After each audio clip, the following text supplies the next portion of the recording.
नमस्कार। थोड़ा विलंब के लिए माफ़ी चाहते हैं। आप सबका आने के लिए बहुत बहुत शुक्रिया। हमारे बीच में आज हमारे national spokesperson Prem Shukla ji हैं और हमारे national spokesperson senior leader member of parliament Sudhanshu Trivedi ji हैं। एक बहुत ही महत्वपूर्ण विषय पे हम लोग आए हैं। जो आज कांग्रेस का मैनिफेस्टो निकला है उसको आप सब लोगों ने देखा होगा और उस मैनिफेस्टो को आप लोगों के बीच में कि किस तरह की मैनिफेस्टो है, कितनी सीरियसनेस है इसमें, कितनी टेनासिटी है उस मैनिफेस्टो को जो लोगों ने दिया है उनके दिल में, वो लोगों को बताने के लिए डॉक्टर सुधांशु त्रिवेदी।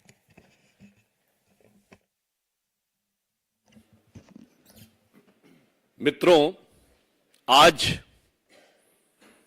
मुख्य विपक्षी दल और भारत की राजनीति की ग्रैंड ओल्ड पार्टी कही जाने वाली, जो ओल्ड से ओल्डेस्ट होते हुए ऑब्लिवियन की तरफ बढ़ रही है, जिसे सामान्य हिंदी में कहें सबसे पुरानी पुरानी धुरानी पार्टी, 139 साल पुरानी पार्टी ने, जिसे स्वतंत्रता के बाद लगभग 60 साल 55 से 60 साल प्रत्यक्ष शासन करने का मौका मिला और 4 पीढ़ियों तक निरंतर शासन करने का मौका मिला, वो आज ये कह रही है कि अब यदि उन्हें ख्वाबों ख्यालों वाला मौका मिला तो वो ये करके दिखाएंगे। मतलब एक कहावत होती है, आह को चाहिए एक उम्र असर होने तक। यहां तो 4 पीढ़ी निकल गई, 4 उम्र गुजर गई और अब वो कह रहे हैं कि साहब अब वो कमाल करके दिखा देंगे। परंतु मैं ये बताना चाहता हूं कि जितनी भी बातें उन्होंने कहने का प्रयास किया, तो मैं 2-3 तथ्य आपके सामने रख देता हूं। जो उनके विद्वान लोगों ने कहने का प्रयास किया है, वास्तविकता यह है कि अगर आज महंगाई की दर और बेरोजगारी की दर देखें तो 5% के आसपास महंगाई की दर और 3.1% के आसपास बेरोजगारी की दर है। मैं कांग्रेस के लोगों को ध्यान दिलाना चाहता हूं, पिछले 50 साल में, in the last 50 years, the years which are having the lowest rate of inflation, 2017 3.33, 2019 3.73, 2004 3.77, 2001 3.78, 2003 3.81, 2018 3.94, 2000 4%, 2005 4.2% और इस समय 5%। 5% के नीचे हैं, उनमें से 8 या 9 वर्ष हमारे शासनकाल के हैं। यह हकीकत है। अब यदि आपसे पूछा जाए कि हाईएस्ट ग्रोथ रेट के जो टॉप 10 हैं ईयर्स, उसमें वर्तमान समय में हम G7 कंट्रीज में, G20 कंट्रीज में हाईएस्ट ग्रोथ रेट के साथ हैं। परंतु उसमें भी यदि देखा जाए तो भारत में पिछले 10 वर्षों में, पिछले 50 वर्षों में 2021, 16, 15, 4 और 3 यानी अधिकतम हमारे कार्यकाल में हुआ है। अब यदि आपसे पूछा जाए साहब निगेटिव ग्रोथ रेट कब रही है, हाईएस्ट इन्फ्लेशन कब रहा है, तो 1974 में 50 साल पहले 26% रेट ऑफ इन्फ्लेशन रहा है। महंगाई की दर 26% और विकास दर जानते कितनी थी? 1.19%। विकास दर 1.19%, महंगाई की दर 26%।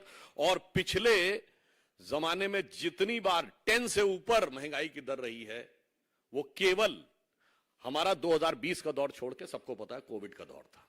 उसमें निगेटिव ग्रोथ रेट रही है क्योंकि पूरी दुनिया में लॉकडाउन था। इसके अलावा जब जब निगेटिव ग्रोथ रेट रही है तो कांग्रेस के शासनकाल में रही। इसलिए मैंने कहा ना, जिनको 4 पीढ़ी तक मौका मिला है, जिनको इतने लंबे समय तक मौका मिला है, उन सारे लोगों का अब यह दावा है कि साहब अब हम कमाल कर देंगे। और फिर देखिए कितनी मजेदार बात वो लोग कहते हैं और कैसी कैसी चीजें करने का प्रयास करते हैं। अब देखिए साहब, आपने कांग्रेस के मैनिफेस्टो में देखा होगा, ये वाटर मैनेजमेंट के ऊपर ये फोटो है। देखिए, इसको जाके आप चेक कर लीजिएगा, ये न्यूयॉर्क की बफेलो लिवर की है। अब देखिए, मुझे लगता है कि अभी तक उनकी सोशल मीडिया चेयरपर्सन के अकाउंट से किसने ट्वीट कर दिया था तो पता नहीं लगा पाए, पर उससे बड़ा यक्ष प्रश्न हो गया है, ये फोटो कौन भेज रहा है विदेश से। मतलब ऑन द लाइटर नोट मैं कहना चाहूंगा, बफेलो शब्द को हिंदी में भैंस कहते हैं और हिंदी में की है इनको करने के लिए। अब आइए साहब, इन्वायरमेंटल क्लीनिनेस के ऊपर ये फोटो है और ये जानते कहां की है? The most favoured and sort of destination of चिर युवा of Indian politics, Rahul Gandhi ji का, थाईलैंड के। अब आप ये समझिए, महत्वपूर्ण बात यह है, इसका अर्थ यह हुआ कि अभी तक तो वो कहती थी कि उनके अकाउंट्स कौन कौन हैंडल करता है पता नहीं लगता, कौन आके कर देता है। भाई ये तो मैनिफेस्टो में कौन कौन कर रहा है ये तो पता लगना चाहिए। फिर आपको ये भी ध्यान हो, आज उनके अध्यक्ष आदरणीय खड़गे जी ने कहा कि जब कांग्रेस को हाथ में सत्ता मिली थी तो एक सुई भी नहीं बनती थी देश में, यही बोला था ना आप सबने। और ये तो उनका बड़ा चिर परिचित डायलॉग रहा है, और हमने रॉकेट बना दिया। वैसे पहली बार इंटरमीडिएट रेंज बैलिस्टिक मिसाइल तो हमारे जमाने में बनी है, ब्रह्मोस, मगर कोई बात नहीं, रॉकेट बनता था। पर ये बताइए 47 में सुई नहीं बनती थी। आपको पता है भारत का पहला पावर प्रोजेक्ट शिव समुद्रम पावर प्रोजेक्ट 1902 में मैसूर में शुरू हो गया था, मगर सुई नहीं बनती थी। Indian institute of sciences Bangalore 1916 बन गया था, सुई नहीं बनती थी। पहला डैम विश्वेश्वरैया जी ने मैसूर में बना दिया था आजादी से पहले, पर भारत में कुछ होता थोड़ी था। मिंटो आई हॉस्पिटल बन गया था बेंगलोर में, भारत का पहला नहीं दुनिया का पहला। इससे पहले हॉस्पिटल्स में आई डिपार्टमेंट होता था, मगर आई हॉस्पिटल पहला बना था। कुछ होता थोड़ी था भारत में। अच्छा ये बताइए, सीवी रमन को नोबेल प्राइज मिल गया था 1930 में, मगर सारे पढ़ने के संस्थान तो नेहरू जी ने खोले थे। तो नेहरू जी के बनने से पहले, जैसे आइंस्टीन की थ्योरी में कहते हैं ना कि वो पोस्ट में जाके शायद वो बैक उसमें जाकर उन्होंने बना दिया था। दूसरी बात, वो सब डॉक्टर इंजीनियर तो सब आजादी के बाद नेहरू जी की कृपा से बनने शुरू हुए।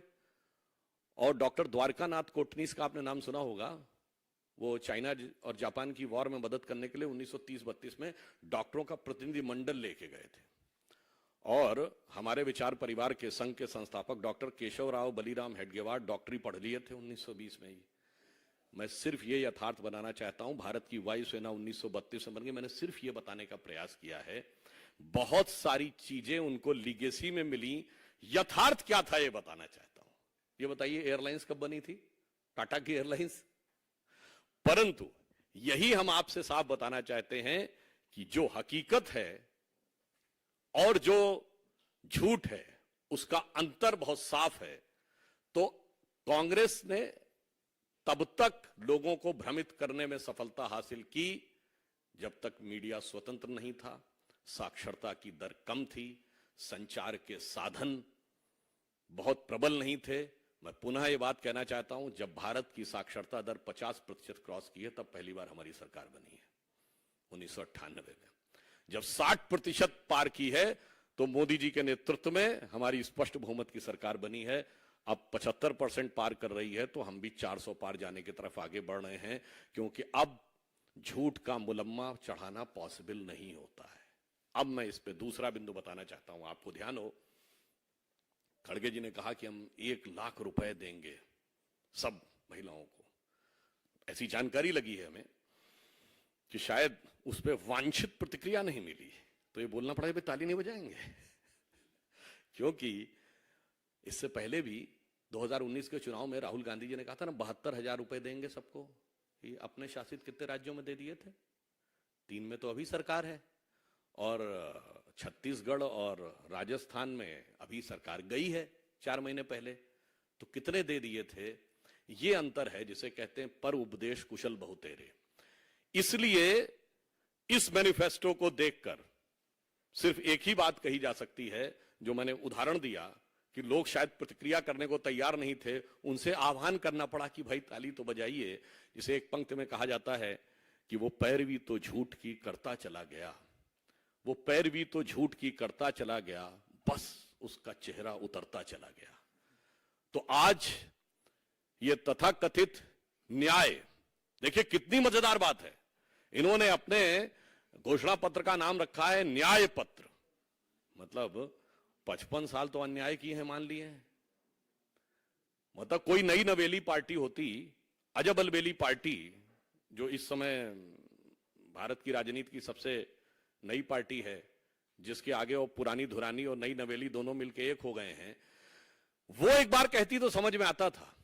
आपका इतना बड़ा बैगेज और ये आप कहने का प्रयास कर रहे हैं, इसलिए मैं गंभीरता से कहना चाहता हूं, जिन्होंने भारत की युवाओं की क्षमता के साथ न्याय नहीं किया, जिन्होंने भारत की आर्थिक क्षमता के साथ न्याय नहीं किया, जिन्होंने भारत की औद्योगिक क्षमता के साथ न्याय नहीं किया, जिन्होंने भारत की सैन्य क्षमता के साथ न्याय नहीं किया, जिन्होंने भारत की सुरक्षा के साथ न्याय नहीं किया, वो न्याय ये था कि हमारी फौजें मैदान में जीत के आती थीं और राजनीति की टेबल पर सब कुछ लुटा के सरकारें चली आती थीं। जैसे हम उस जमाने में एक नारा कहते थे कि फौज न हारी, कौम न हारी, हार गई सरकार हमारी। हमारे सैनिकों ने बलिदान देकर जो जो इलाके कब्जे में किए, और इनकी विदेश नीति क्या रही कि पंजाब गया, कश्मीर गया, आधा आधा चला गया, और चला बंगाल गया, और चीन के हाथों मानसरोवर का वहां ऊंचा भाल गया। इसलिए जिन्होंने भारत की सांस्कृतिक गौरव के साथ कभी न्याय नहीं किया, जिन्होंने भारत की सामाजिक समरसता के साथ न्याय नहीं किया, जिन्होंने भारत की योग्यता के साथ कभी न्याय नहीं किया, वो जब भेष बदल कर आकर आज ये कहने का प्रयास करते हैं, तो भारत की जनता पूरी तरीके से आश्वस्त है। और मजे की बात, विदेशी फोटो लगाते हैं। हाँ, विदेशी प्रभाव जो है वो कांग्रेस के ऊपर कितना गहरा हो गया है। और यहां मैं पुनः ये पूछना चाहता हूं कि चूंकि वो अभी तक ये बता नहीं पाते हैं कि उनके अकाउंट्स कौन डील करता है और ये फोटोएं कहां से आती हैं, इसमें विषय ये नहीं है कि फोटो गलत लग गई है, विषय ये है कि फोटो विदेश की लग गई है। ये गंभीरता की बात है। यानी अभी तक वो विदेश में जाकर भारत के विरुद्ध अपशब्दों का प्रयोग तो करते थे, मोदी जी से लड़ने के लिए विदेश में जाके गुहार तो लगाते थे, अब विदेश से उधार लाकर फोटो भी लगाने लगे हैं। मुझे लगता है ये अपने आप में और गंभीर प्रश्न खड़े करता है। इसलिए हम स्पष्ट रूप से कहना चाहते हैं कि एक तरफ है हमारे प्रधानमंत्री श्री नरेंद्र मोदी जी के जांचे परखे खरे नेतृत्व में एकजुटता, श्रेष्ठता के साथ हर गरीब को न्याय देता हुआ, विकास के नए पथ पर ले जाता हुआ, सुरक्षा को सुदृढ़ करता हुआ और राष्ट्र के गौरव को बढ़ाने वाला एनडीए गठबंधन, और दूसरी तरफ आपसी अंतर्विरोधों से भरा हुआ, एक दूसरे के प्रति अविश्वास से भरा हुआ, केवल निजी स्वार्थ के आधार के ऊपर एक दूसरे को मात देने की भाव से आकर खड़े हुए, अपने अपने परिवार और भ्रष्टाचार को आने के लिए खड़े हुए, भ्रम से भरा हुआ एक गठबंधन। तो ये भ्रम का, झूठों का पुलिंदा और दूसरी तरफ भरोसे की गारंटी। तो मोदी की गारंटी जो भरोसे की गारंटी है, और भ्रम का पुलिंदा जो उनके बयान से लेके और फोटो तक दिखाई पड़ रहा है। देश की जनता, विवेकपूर्ण जनता, इसके ऊपर सम्यक विचार करेगी। और मैं ये कहना चाहता हूं, जो कांग्रेस की फितरत रही है, आदत रही है, शरारत रही है, उसी के अनुरूप उन्होंने एक बार फिर भ्रम पैदा करने के लिए ही इस प्रकार का मैनिफेस्टो दिया है, जिसमें से एक भी चीज ना उन्होंने केंद्र में रहते हुए कभी पूरी की, ना राज्य सरकारों में रहते हुए पूरी की है। धन्यवाद।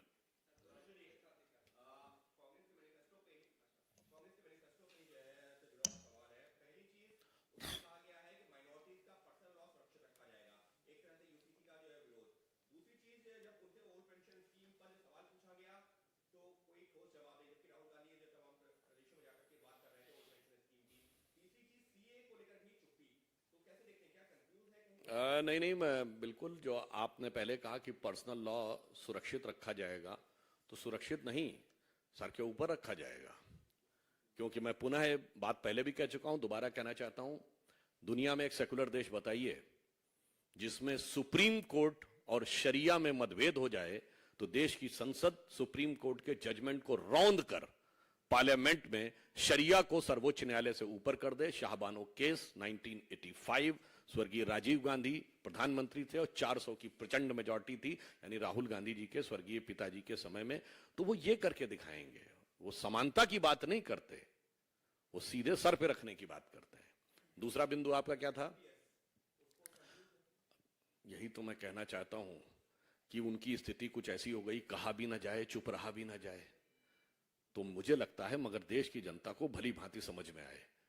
अगला आपका तीसरा बिंदु था, हाँ, सीए को लेकर मैं अवश्य बताना चाहता हूं।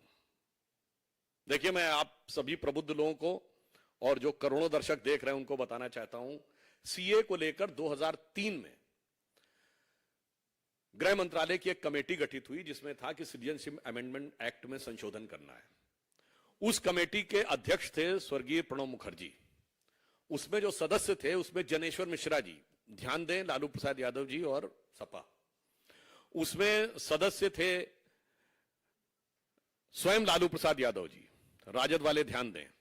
कपिल सिब्बल जी, अंबिका सोनी जी सदस्य थे, कांग्रेस वाले ध्यान दें।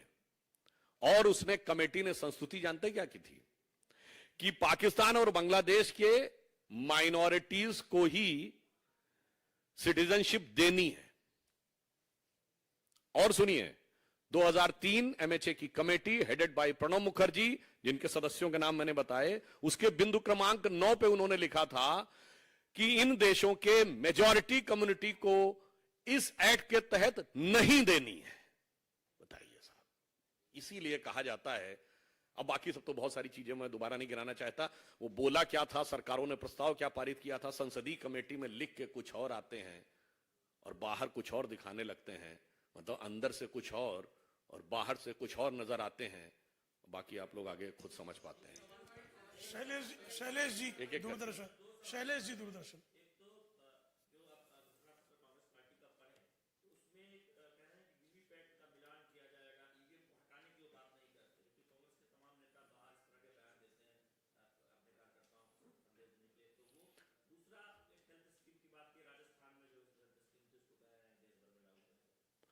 वैसे जहां तक चुनावी प्रक्रिया की बात है तो भारतीय संविधान के अनुसार उस प्रक्रिया के संचालन के बारे में निर्णय लेने का अधिकार चुनाव आयोग को होता है। तो राजनीतिक दलों को उसके ऊपर टिप्पा टिप्पणी करने से बचना चाहिए और जब चुनाव आयोग उन्हें आमंत्रित करता है सुझाव देने के लिए तभी सुझाव देना चाहिए। इसके अलावा यदि आप सुझाव देते हैं तो साफ समझ में आता है कि आपका उद्देश्य राजनीति करना है। अनामिका जी। और वैसे मैं एक और बात पूछना चाहता हूं, यदि उनको इस बात पे आपत्ति है तो बड़ा देखिए कितना मजेदार बात वो बताते हैं। उनको ईवीएम को लेकर शक होता है, मगर साहब ईवीएम पंजाब में अच्छा काम करती, हरियाणा में गड़बड़ हो जाती है। वो हिमाचल में अच्छा काम करती, उत्तराखंड में गड़बड़ हो जाती है। उत्तर प्रदेश में काम सही नहीं करती, दिल्ली में अच्छा काम करती है। और राजस्थान में 2018 में सही काम करती, 2023 में गड़बड़ हो जाती है।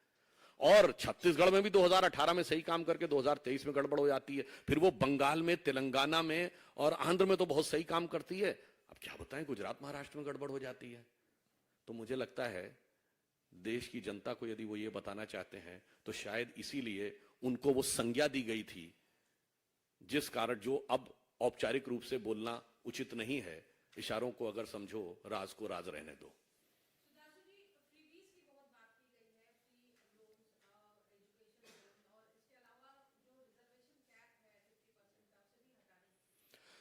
मुझे लगता है मैं पुनः कहना चाहता हूं कि इस विषय के ऊपर मैंने कहा ना, 4 पीढ़ियों से जो उनका स्टैंड रहा है। काका कालेलकर कमीशन की रिपोर्ट नेहरू जी के समय बनी 1953, रिपोर्ट आई 1955, कांग्रेस रही 77 तक, 22 साल शांति। मंडल कमीशन की रिपोर्ट बनी, गठित हुआ 1978, रिपोर्ट आई 1980, तब तक इंदिरा जी आ गई, 9 साल शांति।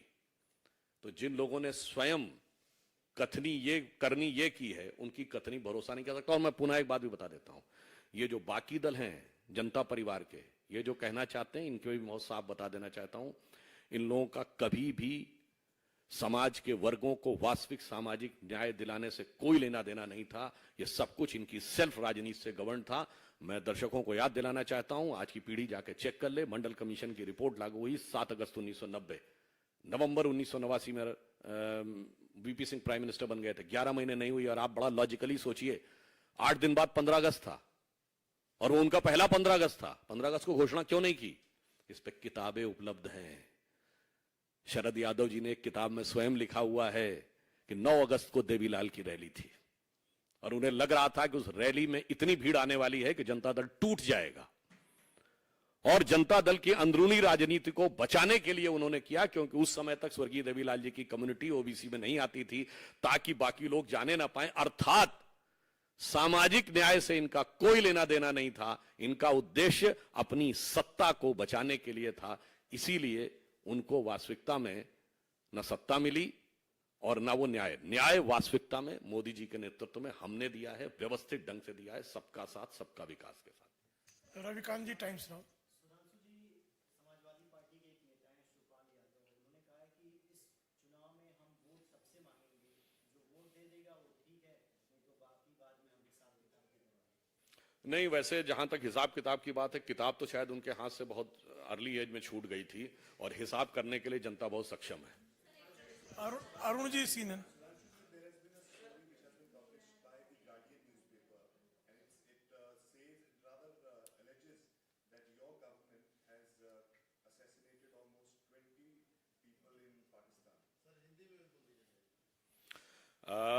मुझे लगता है कि इस तरह की खबरों के बारे में विदेश मंत्रालय उपयुक्त ढंग से जवाब दे सकता है। इस पर हमारा बोलना उचित नहीं है, परंतु मैं एक और बात कहना चाहता हूं। इस ढंग की खबरें आ रही हैं। इससे पहले क्या खबर आती थी कि पाकिस्तान वाले आए और घुसकर भारत में इतने लोगों की हत्या करके चले गए, इतने धमाके करके चले गए। कहां? दिल्ली में धमाका, मुंबई में धमाका, चंडीगढ़ में धमाका, चेन्नई, हैदराबाद, गुवाहाटी, गया, पटना, फैजाबाद, लखनऊ, बनारस, नागपुर, जयपुर, कोयंबटूर, कहां नहीं होता था। तो थोड़ा हेडलाइन बदली है, मगर इस हेडलाइन बदली की वास्तविकता के बारे में मुझे लगता है कि अखबारों में जो भी बातें छपती हैं वो कितने आधार पे होती हैं, इस पे उपयुक्त उत्तर विदेश मंत्रालय देगा। सुचित्रा ये नहीं। कांग्रेस पार्टी मैनिफेस्टो में, हालांकि विदेश मंत्रालय से जुड़ा हुआ है, लेकिन मैनिफेस्टो में है, इसलिए पूछ रही हूँ। Congress says it will repair relation with the Maldives and will work to restore the status quo ante on our borders with China to ensure that areas where both armies patrol in the past are again accessible to our soldiers. We will take the necessary step to adjust our policy towards China until this is achieved. No, we have already seen that how they have tackled the border issues. Prime Minister has also given an example from Kachathivu to Aksai Chin. वो पूरी कहानी बता रहा है, और border issues के ऊपर China के साथ वो सारी बातें क्या बताने की जरूरत है। पाकिस्तान के साथ बांग्लादेश बनने के बाद 93,000 प्रिजनर ऑफ वॉर थे, तब तो पीओके सॉल्व नहीं कर पाए। मतलब हम कहते हैं ये कर देंगे, और वास्तविकता ये, अरे बाकी छोड़िए, अभी मैंने जो बोला, पाकिस्तान आकर घुसकर मारकर चला जाता था और वो सिर्फ गुहार लगाते रहते थे। अब हम जाते हैं और घुसकर मारकर चले आते हैं, वो गुहार लगाता है। इतना बड़ा परिवर्तन तो लोगों को नजर आता है। सुजीत ठाकुर, दैनिक भास्कर। कांग्रेस का घोषणा पत्र आ गया, भाजपा के चुनावी अभियान के लिए राहत की बात है घोषणा पत्र। नहीं, देखिए, हमारी राहत की बात यह है कि हर व्यक्ति को विकास की किरण उस तक पहुंचे। जो हम सत्ता में नहीं थे, जब हम कहते थे ना, उगा सूर्य कैसा, कहो मुक्ति का ये उजाला करोड़ों घरों तक न पहुंचा, तो मोदी जी उसके लिए प्रतिबद्ध हैं। और बाकी वो उन लोगों के लिए आपस में सोच की बात है, कौन दल क्या करने की कोशिश कर रहा है। हमारा लक्ष्य है 2047 तक भारत को, मोदी जी ने लक्ष्य रखा है विकसित राष्ट्र बनाना, नंबर 1 की अर्थव्यवस्था बनाना। उनका लक्ष्य है हमार बिटवा हमार बिटिया को किसी भी प्रकार से सत्ता में स्थापित करना और अपने परिवार की अर्थव्यवस्था मजबूत करना। आखिरी प्रश्न।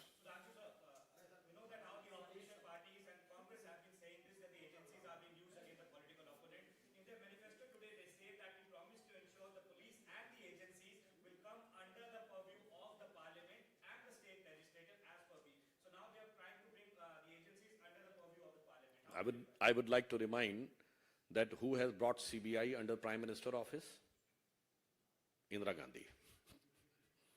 मतलब इसीलिए मैंने कहा ना, वो लिखने से पहले सोच लिया करें। And in this context I would like to remind, when they try to put the allegation कि हमारी गवर्नमेंट आने के बाद वो जेल में जा रहे हैं, तो मैं आप लोगों को रिमाइंड कर देना चाहता हूं कि जिस केस में राहुल जी और सोनिया जी बेल पे हैं, वो अक्टूबर 2013 में दिल्ली हाई कोर्ट के आदेश पर हुआ था, नेशनल हेराल्ड केस। हमारी सरकार नहीं थी। डीएमके के नेता कनिमोझी और ए राजा जेल गए 2011, हमारी सरकार नहीं थी। सुरेश कालमाणी जेल गए 2010, हमारी सरकार नहीं थी। एक और बात बता दूं, वो कहते हैं उनकी सरकार में एक भी निर्णय उनकी सरकार ने नहीं किया था। ये सारी रिट पिटीशन डाली गई कोर्ट ने और कोर्ट के आदेश पे जेल में गए। और आगे सुनिए, 2006 शिबू सोरेन जेल में गए, हमारी सरकार नहीं थी। 2007 डिस्प्रोपोर्शनेट एसेट का केस मुलायम सिंह जी के ऊपर, हमारी सरकार नहीं थी। 2000 में करुणानिधि जेल गए, 1996 में जयललिता जेल गई, 1997 में लालू प्रसाद यादव जेल गए, 1994 में झारखंड मुक्ति मोर्चा रिश्वत कांड हुआ। मतलब बताइए, इतनी लंबी हिस्ट्री शीट है और कह रहे हैं अभी वाला थानेदार हमें परेशान कर रहा है। मतलब इस पे तो मैं कहना चाहूंगा, देखिए झारखंड मुक्ति मोर्चा के साथ आज भी उनकी सरकार है और हेमंत सोरेन जी अरेस्टेड हैं। और ये कोर्ट के द्वारा प्रूवन केस बता रहा हूं, जिसमें कोर्ट ने, अभी कोर्ट का जजमेंट इसी पे तो आया ना कि अब आगे से कोई बच नहीं पाएगा कि रिश्वत देकर वोट दे दिया तो और उसको इम्यूनिटी प्राप्त रहेगी। ये हम 2024 में बैठे, 1994। मतलब आपने फिल्मों में डायलॉग सुना होगा ना, 20 बरस पहले की बात है। फिल्मों का बड़ा फेमस डायलॉग होता था। तो मैं आपसे कहना चाहता हूं 30 बरस पहले की बात है। तो मैं वही पंक्ति इनके भ्रष्टाचारी मंसूबों और नियत के लिए कहना चाहूंगा कि मानो ये दल एक दूसरे से कह रहे हैं कि 30 साल पहले मुझे तुमसे प्यार था, जिया बेकरार था, यही भ्रष्टाचार था, आज भी है और कल भी रहेगा।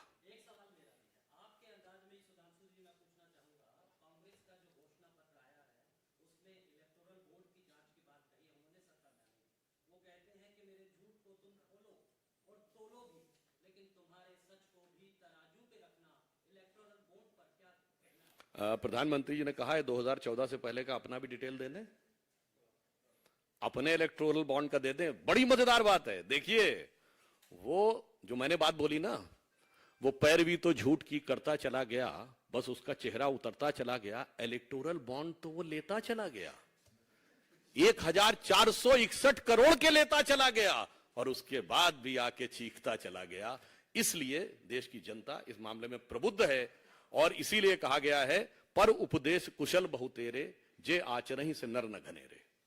हिमांशु जी आखिरी क्वेश्चन, अब आखिरी बहुत देर हो गया है।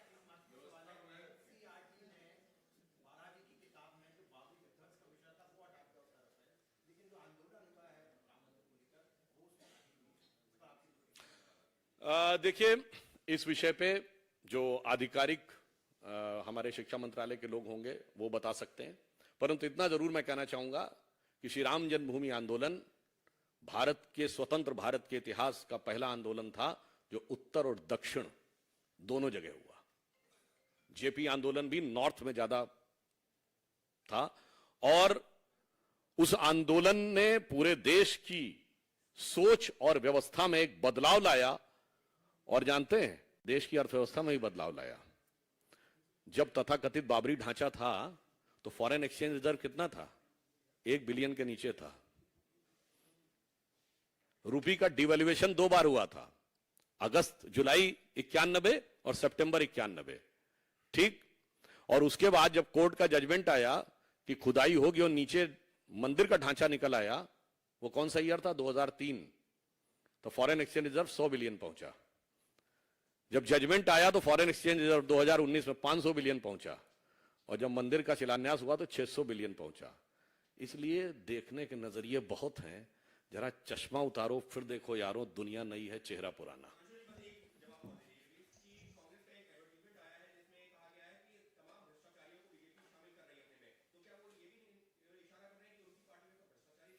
नहीं, जो ये वॉशिंग मशीन की बात करते हैं कृपया वो बता दें गंदगी गठरी कहां पे है। मतलब मुझे लगता है एक कहावत होती है अपने मुंह मियां मिट्ठू बनना, पर मैं कहना चाहूंगा उनके लिए अपने मुंह मियां फजीयत बनना। मतलब आप, आश्चर्य की बात है, आप घोषणा कर रहे हैं अपने को। अगर उनसे पूछे, नहीं हम भ्रष्टाचारी थे, बहुत भयंकर भ्रष्टाचार हुआ था, हमारे लोगों ने इतना किया था, बिल्कुल काजल की कोठरी है, बिल्कुल काला था हमारा। मुझे लगता है उनसे यह पूछना चाहिए कि पहले आप स्टैंड चेंज कर लिए, हमने स्टैंड नहीं चेंज किया है। गृह मंत्री अमित शाह जी ने बहुत स्पष्ट कहा है, हमने किसी से कोई केस विड्रॉ नहीं किया है, कोई व्यक्ति कहीं भी रहा हो, आरोप था, विपक्ष में रहते हुए हमने आरोप लगाया था, हमने आरोपों को विड्रॉ नहीं किया। उन्होंने सत्ता में रहते हुए कहा था कि ऐसा कुछ भी नहीं हुआ और आज कहते हैं सब कुछ हुआ था। तो पहले उनसे पूछ लीजिए कुछ भी नहीं हुआ था या सब कुछ हुआ था, फिर कुछ जवाब हम आपको दे देंगे। धन्यवाद।